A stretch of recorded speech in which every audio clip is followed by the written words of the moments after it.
Jharkhand board class 12 विद्यार्थियों के लिए आज के इस वीडियो में हम सब हिस्ट्री का चैप्टर 1 यानी कि ईंटें मंके तथा अस्थिया से जितने भी एमसीक्यू टाइप क्वेश्चन बन सके आज के इस वीडियो में हम सब सॉल्व करने वाले हैं। तो आप सब वीडियो के एंड तक बने रहिएगा, ठीक है। और जितने भी विद्यार्थी इस चैनल पर पहली बार आए हैं तो चैनल को सब्सक्राइब करके बेल आइकन को ऑल पर प्रेस जरूर कीजिएगा, ठीक है। चलिए वीडियो को स्टार्ट करते हैं बिना ही लेट के। पहला प्रश्न है, हड़प्पा सभ्यता की खोज सर्वप्रथम किसने की थी? तो हड़प्पा सभ्यता की सर्वप्रथम खोज किसने की थी? दयाराम साहनी ने, ठीक है। चलिए आप सबको एक ट्रिक बता देते हैं, आप सब आसानी से याद कर सकते हैं। यहाँ पर देखिए, यहाँ पर क्या है, हड़प्पा यानी कि जब किसी के अगर घर से सब कुछ हड़प लेता है तो बगल वाले पड़ोसी क्या बोलते हैं, अरे कुछ तो दया करो, सब हड़प लिया उसका। तो ऐसे याद कर सकते हैं कि हड़प्पा सभ्यता की खोज सर्वप्रथम किसने की थी? दयाराम साहनी ने, ठीक है। ऐसे याद कर सकते हैं, जब भी किसी व्यक्ति का अगर सब कुछ हड़प लेता है तो अदर आदमी क्या बोलता है कि अरे कुछ तो दया करो। तो ऐसे याद कर सकते हैं दयाराम साहनी ने, ठीक है।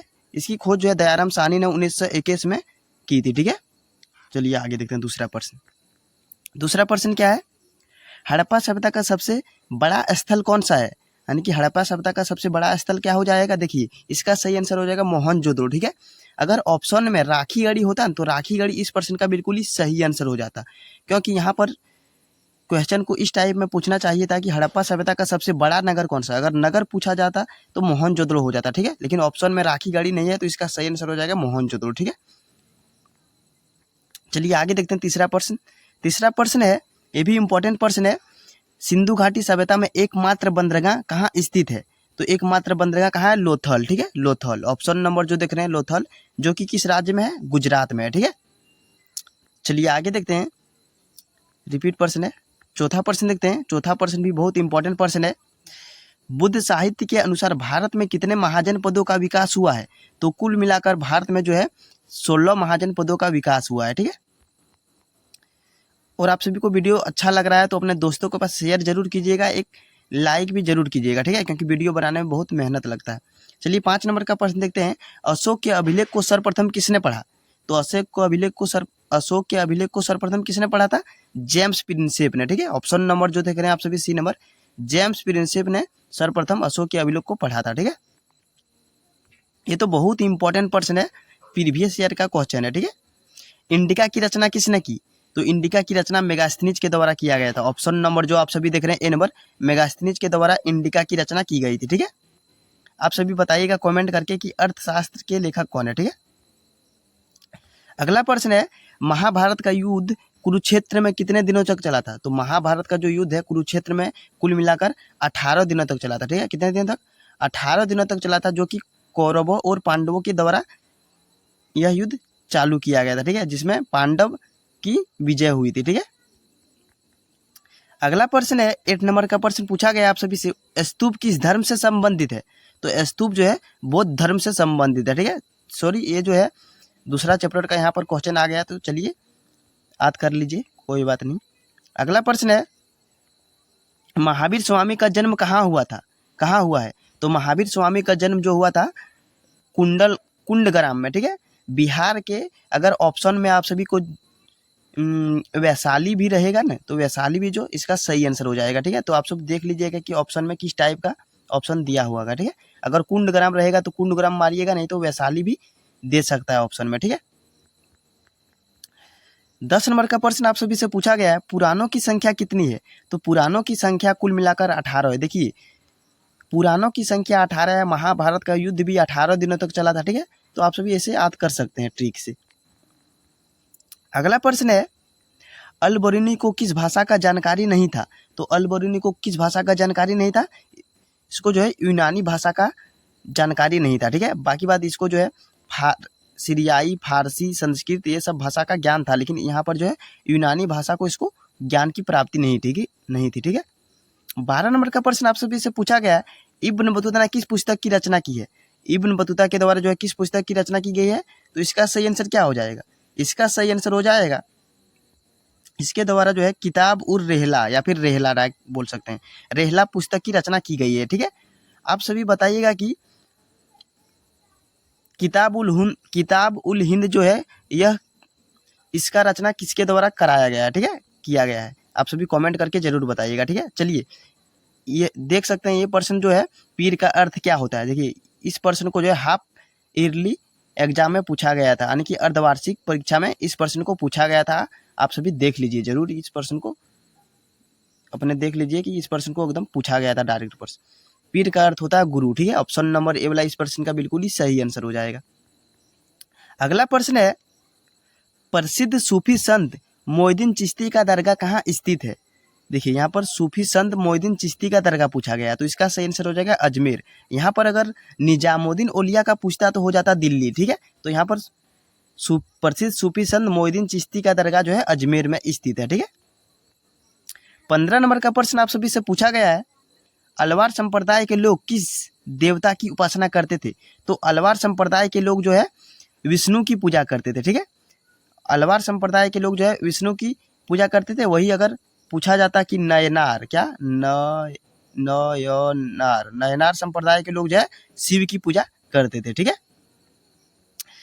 उसके बाद ये भी इम्पोर्टेंट प्रश्न है, बहुत बार एग्जाम में इस प्रश्न को पूछा गया है, विजयनगर साम्राज्य के संस्थापक कौन है। विजयनगर की स्थापना किसके द्वारा कराया गया। तो विजयनगर की स्थापना जो है हरिहर और बुक्का दोनों भाइयों के द्वारा इसकी स्थापना जो है 1336 इसमें किया गया है, ठीक है। तो आप लोग डेट को भी याद कर लीजिए, 1336 में इसकी स्थापना हरिहर और बुक्का दोनों भाइयों के द्वारा की गई है, ठीक है। अगला प्रश्न है, तेलुगु साहित्य आमुक्तमाल्यद की रचना किसने किया है। तो तेलुगु साहित्य आमुक्तमाल्यद की रचना किसके द्वारा कराया गया, तो कृष्णदेव राय, ठीक है, जो कि विजयनगर का प्रसिद्ध शासक है। कृष्णदेव राय के द्वारा आमुक्तमाल्यद की रचना किया गया था, ठीक है। अगला प्रश्न है, अकबरनामा की रचना किसने किया है। जो अकबरनामा है इसकी रचना जो किसके द्वारा किया गया है, तो इसका सही आंसर हो जाएगा अबुल फजल, ठीक है। ऑप्शन नंबर डी वाला इस प्रश्न का बिल्कुल ही राइट आंसर हो जाएगा, ठीक है। चलिए देखते हैं नेक्स्ट प्रश्न।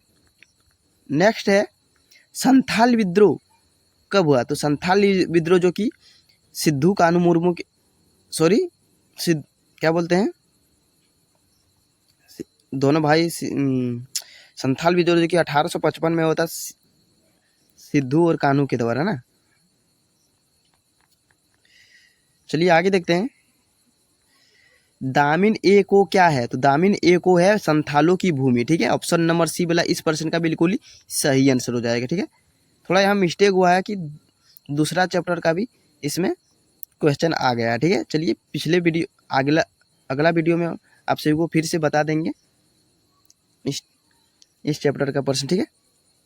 1793 में जब अस्थाई बंदोबस्त लागू हुआ था उस समय बंगाल का गवर्नर जनरल कौन था। तो इसका सही आंसर हो जाएगा लॉर्ड कर्नवालिस इस प्रश्न का बिल्कुल ही सही आंसर हो जाएगा, ठीक है। 22 नंबर का प्रश्न आप सभी से पूछा गया है, 1857 का विद्रोह का प्रारंभ कहाँ से हुआ था। तो इसकी शुरुआत हुई थी मेरठ से, ठीक है, जो कि इसकी शुरुआत हुई थी 10 मई 1857 में, ठीक है। चलिए अगला देखते हैं। अगला प्रश्न 23 नंबर का प्रश्न क्या है, सहायक संधि व्यवस्था को किसने प्रारंभ किया। तो सहायक संधि की व्यवस्था को प्रारंभ वेलेस्ली के द्वारा किया गया था, ठीक है। ऑप्शन नंबर ए वाला इस प्रश्न का बिल्कुल ही सही आंसर हो जाएगा, ठीक है। रिपीटेड 24 नंबर का प्रश्न भी इंपॉर्टेंट प्रश्न है, और ये प्रश्न हम लोग 10th से ही पढ़ से आ रहे हैं, ठीक है। 10th में हम लोग पढ़े थे इस प्रश्न को, चोरी चोरा कांड कब हुआ था, ठीक है। चोरी चोरा कांड हुआ था 4 फरवरी 1922 में, ठीक है। 25 नंबर का प्रश्न है, महात्मा गांधी के राजनीतिक गुरु कौन थे। जो महात्मा गांधी के राजनीतिक गुरु थे गोपाल कृष्ण गोखले जी, ठीक है। ऑप्शन नंबर सी वाला इस प्रश्न का बिल्कुल ही राइट आंसर हो जाएगा। चलिए देख लेते हैं अगला प्रश्न, भारतीय संविधान सभा के अस्थाई अध्यक्ष किसे चुने गए। तो भारतीय संविधान सभा के अस्थाई अध्यक्ष जो है डॉक्टर राजेंद्र प्रसाद को चुने गए थे, ठीक है। और अस्थाई अगर पूछा जाए तो हो जाएगा, अगर अस्थाई अगर पूछा जाए तो हो जाएगा सच्चिदानंद सिन्हा, ठीक है। आप सभी देख लीजिएगा।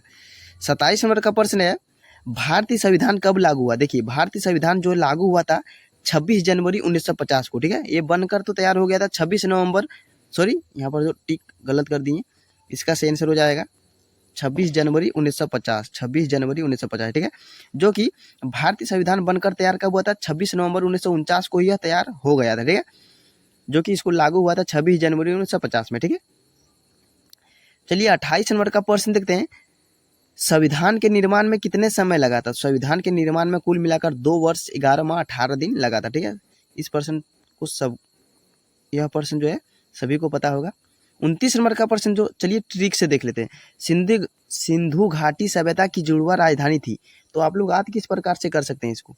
अगर आप सभी को इस प्रश्न को अगर बहुत बार भूल जाते हैं तो इसको याद ऐसे कर सकते हैं। हम क्या याद कर सकते हैं? हम देखिए, हम से कैसे याद कर सकते हैं भाई? हम ह से हो गया हड़प्पा, म से हो गया मोहनजोदड़ो, ऐसे याद कर सकते हैं। यानी कि इसका राइट आंसर हो जाएगा हड़प्पा मोहनजोदड़ो। इसका जुड़वा राजधानी क्या हो जाएगा? हड़प्पा मोहनजोदड़ो। हम से याद कर सकते हैं हड़प्पा और मोहनजोदड़ो, ठीक है। आप सभी को ट्रिक अच्छा लगा तो एक लाइक जरूर कीजिएगा। 30 नंबर का प्रश्न है, हड़प्पा सभ्यता के लोग उपासना करते थे, तो हड़प्पा सभ्यता के लोग उपासना किसकी करती थी? मातृ देवी की, ठीक है। मातृ देवी की हड़प्पा सभ्यता के लोग उपासना करते थे, ठीक है। चलिए आज के लिए इतना ही, तब तक मिलते हैं अगले चैप्टर को बहुत ही इजी तरीके से आप सभी को बताने वाले हैं। तो आप सभी को अगर चैनल पर पहले आए होंगे तो चैनल को सब्सक्राइब जरूर कीजिएगा, ठीक है। चलिए मिलते हैं अगले वीडियो में।